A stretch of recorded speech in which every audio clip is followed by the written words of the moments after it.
Bismillahirrahmanirrahim. Assalamualaikum warahmatullahi wabarakatuh. Alhamdulillahi rabbil alamin. Ar-Rahmanir Rahim. Maliki yaumiddin. Asyhadu an la ilaha illallah wa asyhadu anna Muhammadar Rasulullah. Allahumma salli ala Sayyidina Muhammad wa ala alihi wa ashabihi ajma'in. Qala Allah Ta'ala fil Qur'anil Karim, A'udhu billahi minasy syaithanir rajim. Bismillahirrahmanirrahim. Man yahdillah fahuwal muhtadi wa man yudlil wa ulaika humul khasirun. Sadaqallahul azim. Yang terhormat sidang jamaah subuh yang dirahmati Allah, kita bersyukur kepada Allah Subhanahu wa taala sampai hari ini, sampai subuh ini masih diperkenankan oleh Allah Subhanahu wa taala kita melaksanakan salat subuh secara berjamaah. Ini merupakan suatu pemberian Allah kepada kita yang perlu kita syukuri, yang barangkali orang lain tidak mendapat rahmat yang sama seperti kita.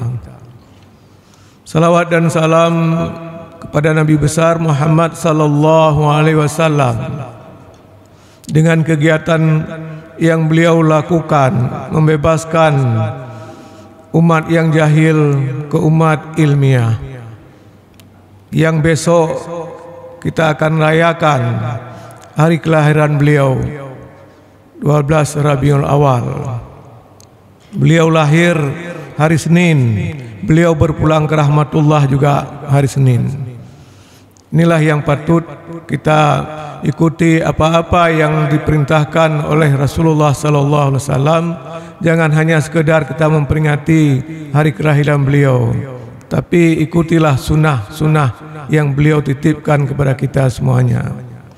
Sidang jamaah subuh yang dirahmati Allah, marilah kita lanjutkan pembicaraan kita fungsi dari ajaran Islam itu. Hari itu sudah kita bicarakan. Yang pertama adalah menyangkut tentang akhlak. Kemudian yang kedua, Islam tidak suka kepada hal-hal keburukan. Dan yang ketiga, Islam menjaga kestabilan kepentingan akhirat dan dunia. Kemudian yang keempat, menjaga silaturahim baik sesama muslim, muslimat maupun dengan non-muslim. Kemudian sekarang yang kelima, fungsi dari ajaran Islam itu adalah memelihara akal. Allah di dalam Al-Quran sering menyebut akal itu dan kalimat afala ta'qilun. Jadi Allah menyebutkan, apakah kamu tidak berakal? Apakah kamu berakal? Misalnya Allah menyebutkan Bismillahirrahmanirrahim, Ata'murunan nasa bil birri wa tansawna anfusakum wa antum tatlunal kitab afala ta'qilun. Kamu menyuruh orang berbuat baik padahal kamu sudah membaca kitab, kamu sendiri tidak melakukannya. Apakah kamu tidak berakal? Ini pertanyaan Allah kepada kita. Jadi kalau apalagi kita seorang guru, itu beban yang paling berat. Artinya pepatah mengatakan, kalau guru kencing berdiri, maka murid kencing berlari. Kalau pepatah bahasa Aceh mengatakan, kiban u menan minye, kiban ku menan ane. Inilah hal-hal yang seperti ini yang perlu kita camkan baik-baik. Jadi oleh karenanya peranan akal di dalam Islam itu sangat penting. Makanya akal itu selalu dikaitkan dengan ibadah. Orang tidak berakal tidak perlu salat. Karena Allah mengatakan dalam Al-Quran, kalau kamu bisukara, bahasa Indonesia sukar, itu artinya mabuk, susah, payah. Jadi tidak diperkenankan kita salat. Karena apa yang kita ucapkan kita tidak tahu. Misalnya kita ucapkan Bismillahirrahmanirrahim, Alhamdulillahirrabbilalamin dan sebagainya. Tidak tahu kita. Nah, itu tidak diperkenankan salat. Jadi makanya ada 3 kategori yang termasuk dalam prinsip ini. Yang pertama adalah orang yang tidur, kemudian anak-anak, dan yang ketiga orang gila. Jadi ini Nabi mengatakan diangkat kalam, tidak dicatat. Ini mohon maaf, umpamanya kita tidur salat subuh ini sudah ada kalimat as-salatu khairum minan naum, tapi kita tidak dengar. Bukan dengar, tapi dengar kemudian kita tarik selimut lagi, itu tidak masuk dalam kategori ini. Jadi ini akal diberikan oleh Allah Subhanahu wa taala kepada manusia, berbeda dengan makhluk yang lain. Umpamanya binatang, beda dengan manusia. Manusia mengikuti sesuatu itu dengan kesadaran. Kalau binatang kebiasaan, dia lihat mamanya pergi ke sawah rame-rame, dia juga ikut. Apakah dalam perjalanan ini nanti diterkam sama harimau atau enggak mau tahu dia. Tapi kalau manusia, dia berpikir kalau kita lewat dari hutan ini nanti kita ditangkap oleh harimau. Inilah kelebihan akal itu. Nah, jadi makanya jangan kita sia-siakan. Kalau kita sehat, jangan kita bilang kita orang gila, ya, atau gila-gilaan. Nah, itu sering, mohon maaf, dalam hukum itu kalau ditanya oleh hakim, ya mohon maaf, kenapa Anda membunuh? Oh saya gila. Itu tidak ada itu. Orang gila tidak bisa membunuh. Orang gila tidak bisa memperkosa seorang, tidak bisa dia nggak kenal sama orang. Kenapa Anda koyak Al-Quran? Oh saya gila, tidak ada itu. Orang gila nggak kenal dengan sesuatu. Ya, dulu ada di Banda Aceh ini, mohon maaf, ada beliau hitam, hanya pakai kain handuk, jalan. Perjalanan beliau Masjid Raya, kantor Kodam, Penayung, habis itu balik lagi. Kemudian kita kasih kain, dia lewat aja, karena dia tidak tahu. Ya, dia lewat, kita kasih kain. Ini kita kasih kain, lewat dia, nggak tahu dia kain. Itu orang gila benaran. Nah, jadi jangan nanti kita bilang nanti drone menyetuh Pak Hakim beri nepegah dekat Pungo, yang bebas drone. Tidak bisa kita buat gila-gilaan. Memang ada sejenis obat, kalau kita habis melakukan kejahatan, waktu kita mau ditangkap nanti, karena sudah kepepet tidak tahu lari lagi, kita telan pel itu. Ada itu. Ini karena bosnya itu penjahat kelas hebat, disediakan ini. Ini kalau kamu nanti setelah membunuh ini tidak berhasil lari ditangkap, kamu telan ini. Nah, begitu kita tangkap betul-betul gila dia. Nah, ini masalahnya. Persoalannya hakim yang memeriksa tadi harus tahu dia ilmu hukum, harus tahu dia ilmu kesehatan, bahwa dia gila setelah membunuh. Nah, jadi inilah peranan dari akal itu sendiri. Ya, jadi sekarang kita lihat orang membunuh penceramah, imam, ya. Kemudian ada teman-temannya nanti yang ikut. dia bilang dia gila, padahal tidak gila. Ya, buka baju supaya kita jangan pukul dia. Jadi ini yang perlu kita pikirkan, yang berkaitan dengan akal. Jadi makanya orang-orang yang mempergunakan akal dengan sebaik-baiknya, dia akan selamat dunia dan akhirat. Ya, misalnya kita melihat seorang yang gambar itu karikatur Nabi Muhammad SAW yang baru-baru ini dia meninggal. Ya, ditabrak oleh mobil kontainer. Dia bilang, mohon maaf, apa hebat kali Nabi Muhammad itu? Dia kan manusia kayak kita. Ya, makanya dia gambar karikatur. Olok-olok dia. Jadi akibatnya diberikan musibah oleh Allah. Dia ditabrak oleh mobil kontainer yang bawa barang berat itu. Kemudian mobilnya tergilas dan dia tidak bisa keluar. Karena dia kemana-mana pergi didampingi oleh pengawal.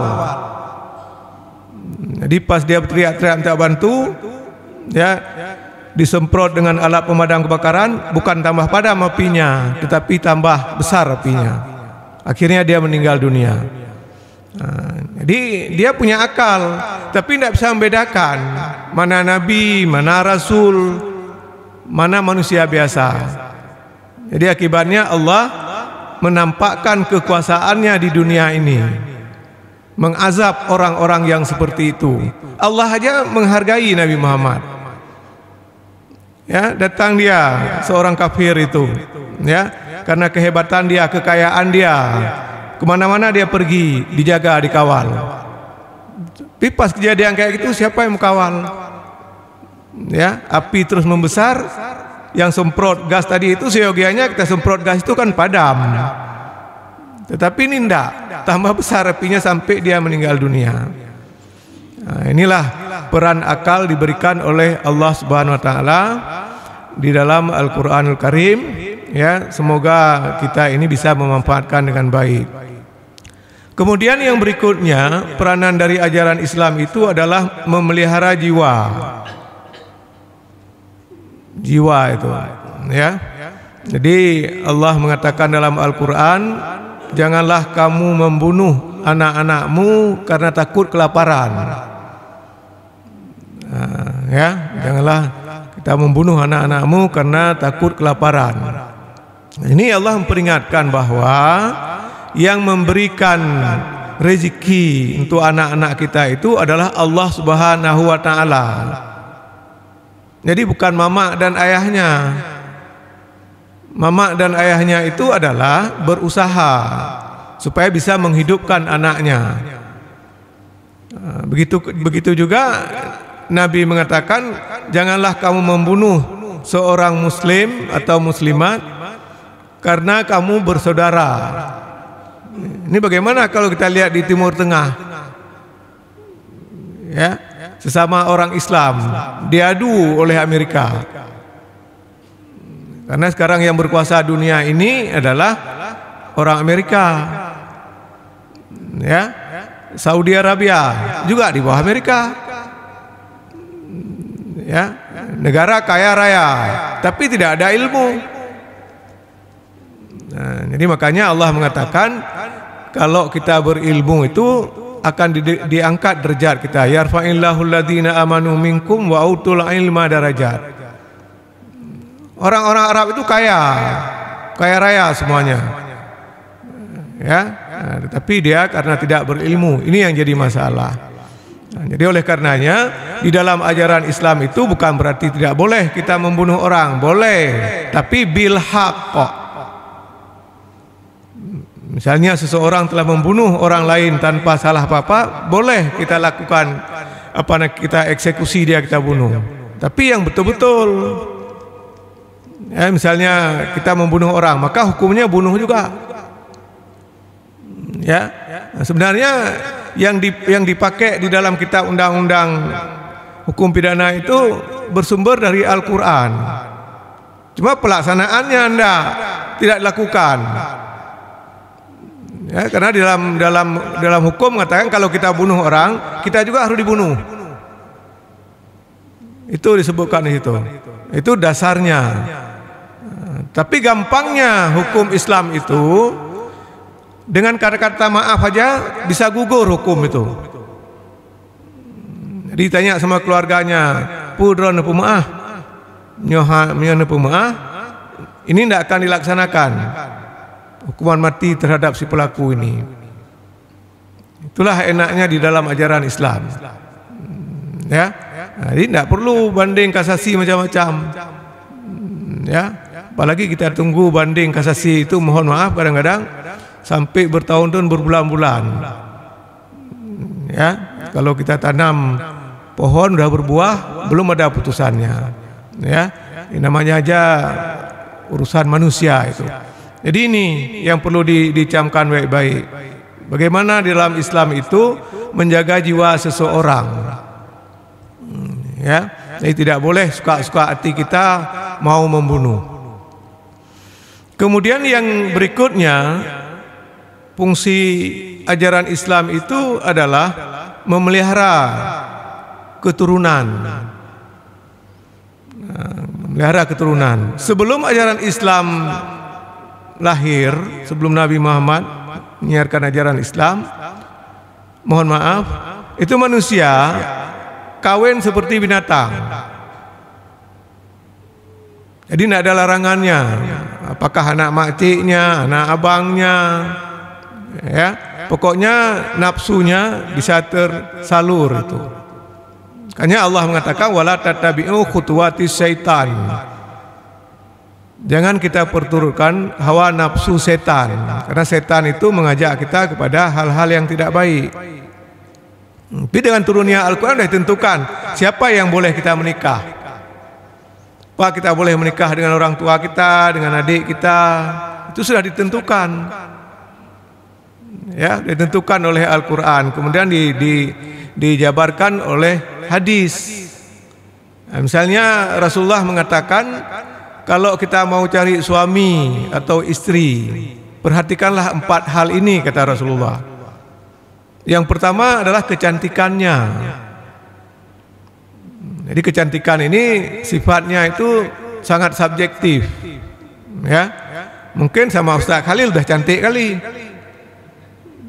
Ya, sama saya bilang, "Jih, Ustaz Khalil kipan lehan." Ya, kalau mati lampu cuma nampak giginya. Itu kebetulan nampak gigi kalau dia ketawa. Ditanya, "Ho kata, nyepak lumbang." Begitu dia bicara baru nampak gigi. Tapi sama Ustaz Khalil udah cantik. Ya, jadi itu sangat-sangat subjektif, tergantung ke kita cantik itu.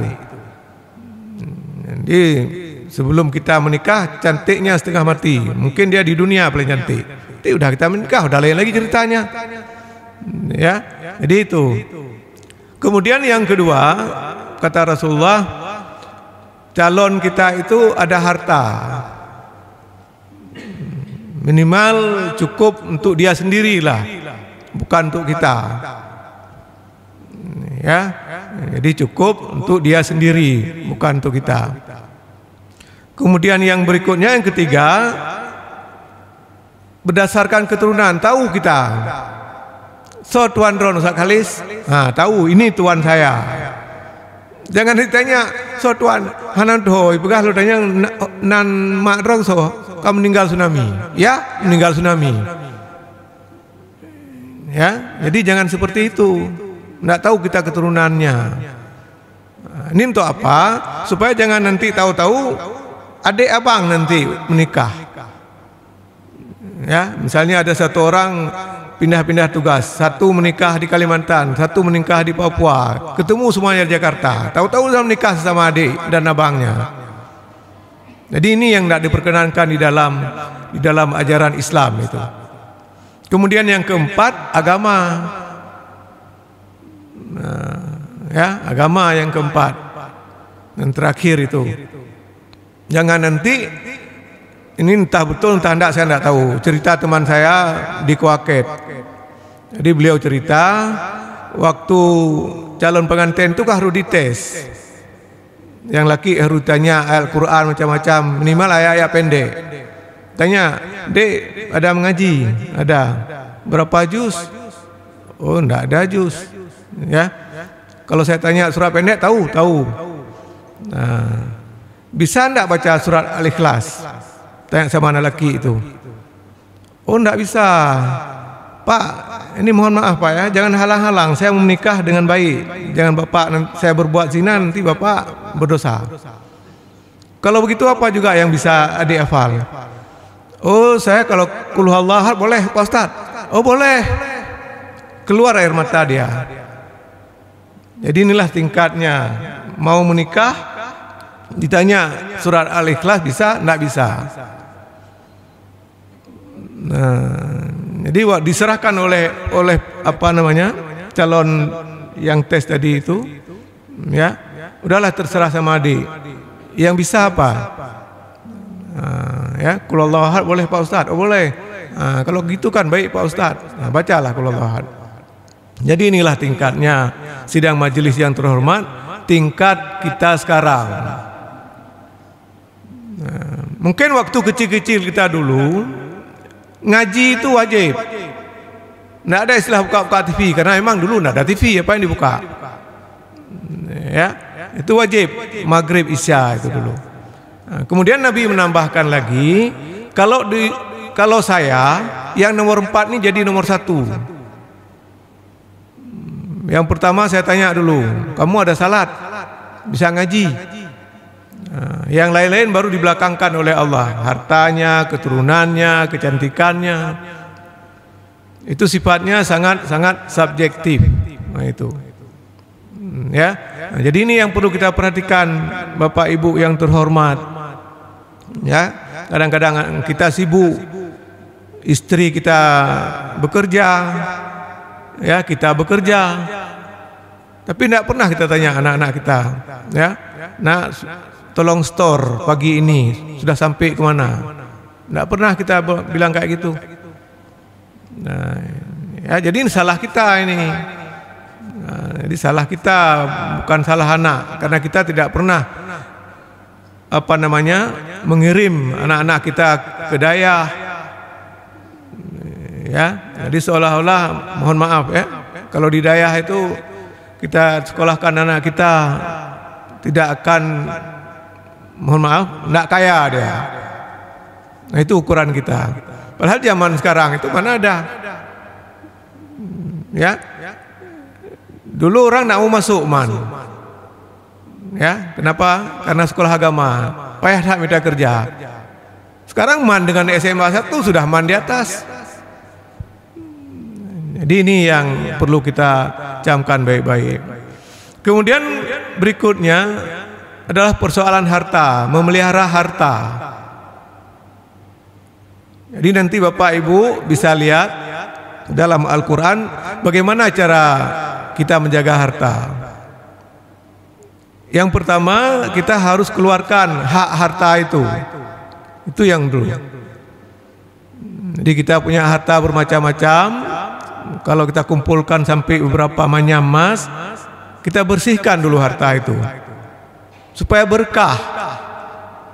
Jangan kita cari malam, pagi, subuh dan macam-macam. Kenapa kita tidak senang? Karena masuk dalam tubuh kita punya orang. Mana ada punya orang, saya pagi-pagi cari sendiri macam-macam. Betul. Kita tidak bisa hidup sendiri tanpa bantuan orang.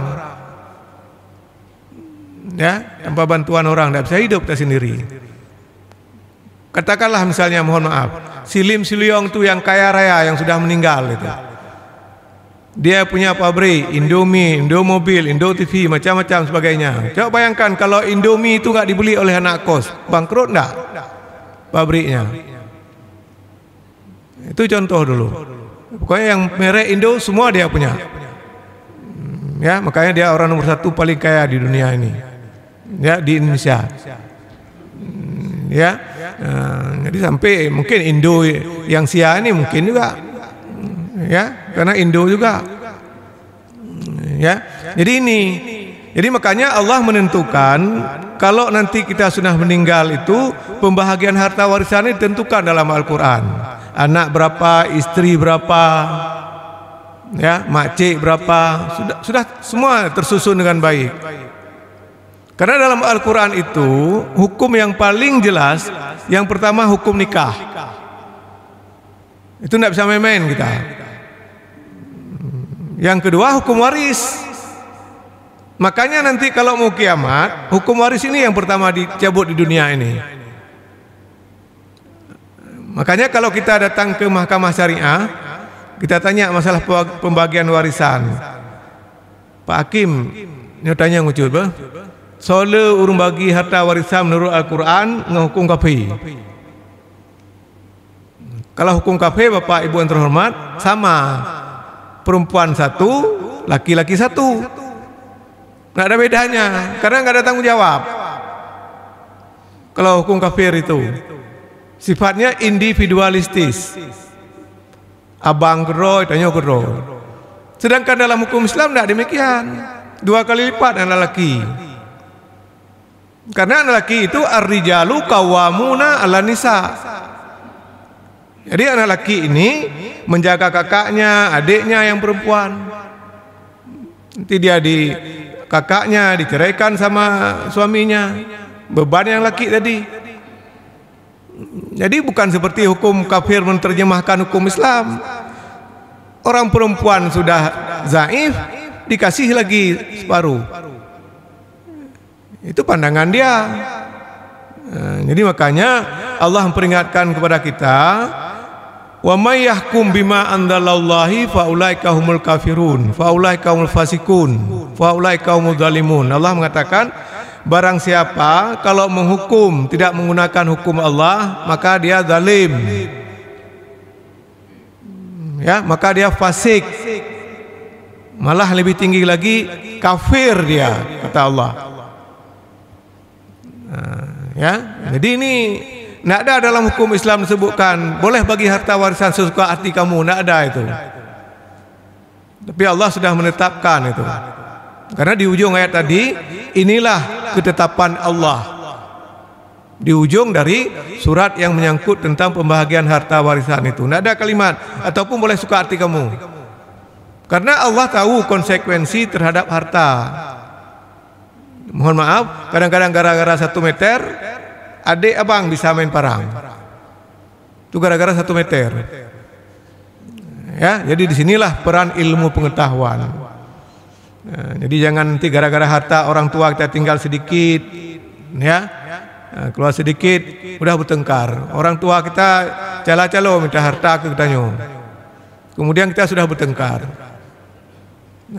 Jadi jangan seperti itu. Kita syukuri, ya, ada harta sedikit ditinggalkan oleh orang tua, kita manfaatkan untuk kepentingan agama, untuk sekolah dan sebagainya. Jangan kita untuk berbuat maksiat. Ya, kadang-kadang kita harta mudah kita pakai. Ya, kan banyak anak-anak orang kaya, anak-anak pejabat itu. Ya, anak-anak orang kaya di Indonesia ini, ya, bekas anak-anak nomor berapa di dunia macam-macam, ya. Pergi dia ke Texas main judi. Ya, sampai sana main judi. Cuma karena uang kita nilainya sedikit, ya, orang nilai mata uangnya banyak, tidak sanggup bayar, tahu-tahu di penjara.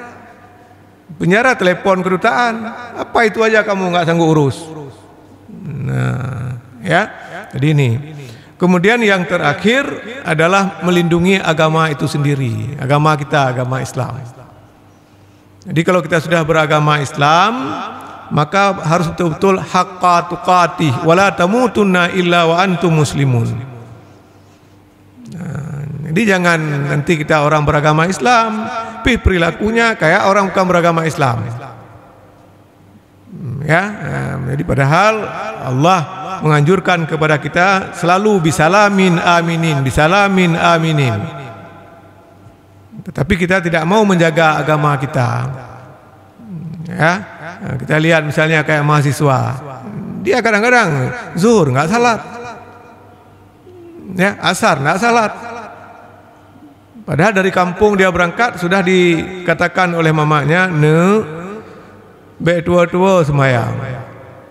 Tapi sampai kemari dia pikir sudah modern kali kalau nak salat. Sampai ke Banda Aceh, duduk maghrib di warung kopi, ya, tutup, memang tutup pintunya, Tapi cobalah Bapak survei sekali-sekali. Coba di dalam. Kim, pihip rokok. Ya. Jadi macam mana? Kita tidak tahu lagi lah. Di Aceh ini. Dulu orang waktu zaman Iskandar Muda kalau dibilang Aceh, ya, udah lain pikirannya. Tertib. Dulu kalau kita berangkat dari Medan ke Jakarta naik kapal di Belawan, kalau sudah waktu salat ditanya, mohon maaf para jamaah, ada yang dari Aceh? Nah itu. Jadi begitulah penghormatan dulu orang Aceh. Tapi sekarang nggak pernah lagi kita seperti itu.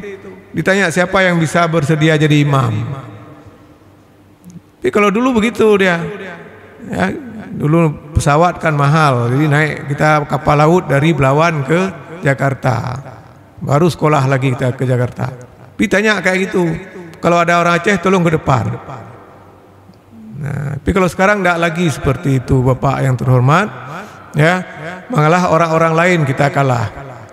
MTQ aja coba Bapak lihat. Siapa nomor 1? Ya, siapa nomor 1? Bukan orang kita, orang Jawa Barat. Karena dalam Islam tidak ada pandangan suku atau kulit. Ya, apakah kulit hitam, kulit coklat, ya, sawo matang, sawo macam-macam. Tidak ada ditanya sama Allah, kamu kulit apa? Tapi yang dilihat adalah kita bisa ndak paham tak tentang agama kita itu. Jadi makanya waktu kita lihat ada anak TK bisa menghafal 30 juz. Kalau kita bilang sama orang biasa, mana ada, itu bohong. Itu dia putar kaset.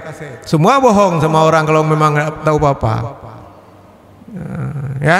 Nah, jadi sampai di sini dulu. Mohon maaf jika ada kekurangan atau ada kesalahan. Rabbana atina fid dunya hasanah wa fil akhirati hasanah wa qina azabannar. Wassallallahu ala sayidina Muhammadin wa ala alihi wa ashabihi ajmain. Subhana rabbikal izzatu amma yasifun. Wassalamu alal mursalin walhamdulillahi rabbil alamin. Wassalamualaikum warahmatullahi wabarakatuh.